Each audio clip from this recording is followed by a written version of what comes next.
সকলকে চৈত্র সংক্রান্তির অনেক অনেক শুভেচ্ছা। দেখতে দেখতে একটা বছর কেমন করে চলে গেল, তাই না? সত্যি সময় যে কীভাবে চলে যায় বোঝাই যায় না।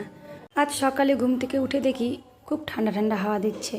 ভাবলাম আজ সারাদিন বুঝি রোদই উঠবে না, তবে দুপুরের দিকে দেখলাম ভালোই রোদ দিয়েছে। আজ তো চৈত্র সংক্রান্তি, অনেকের বাড়িতেই কিন্তু অনেক রকমের নিয়ম হয়, তবে আমাদের বাড়িতে কিন্তু অত নিয়ম নেই।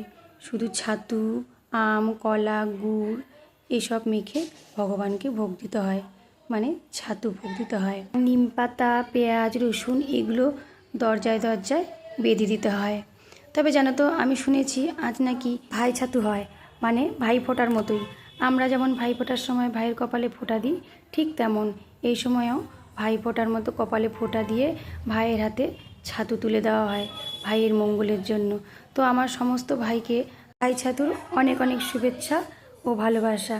আমার পুজো হয়ে গেল, এবার আমি প্রত্যেকটা দরজায় দরজায় সেই পেঁয়াজ, রসুন, নিম পাতা বেঁধে দেবো। আমাদের কিন্তু নিম পাতা ভাজাও আজ খেতে হয়।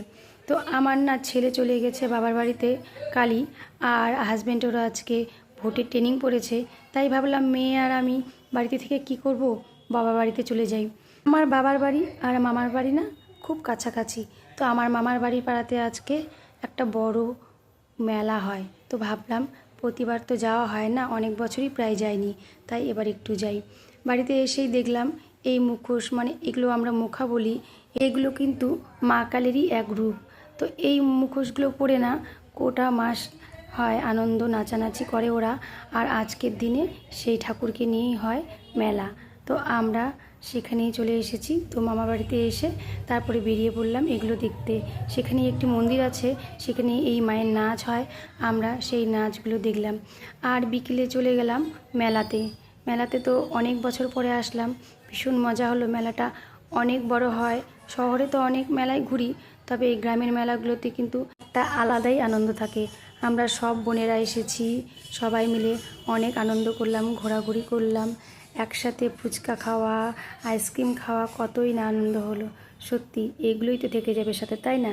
আর কি আছে জীবনে।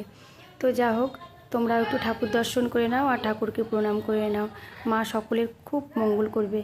তো আজকের মতো ভিডিওটা এতটুকুই রাখলাম। তোমরা সকলে খুব খুব খুব ভালো থেকো। সামনের বছরটা তোমাদের সকলের খুব ভালো কাটুক, ঈশ্বরের কাছে এতটুকুই প্রার্থনা করি।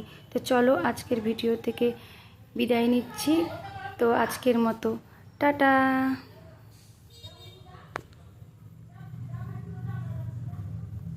সকলকে চৈত্র সংক্রান্তির অনেক অনেক শুভেচ্ছা। দেখতে দেখতে একটা বছর কেমন করে চলে গেল, তাই না? সত্যি সময় যে কীভাবে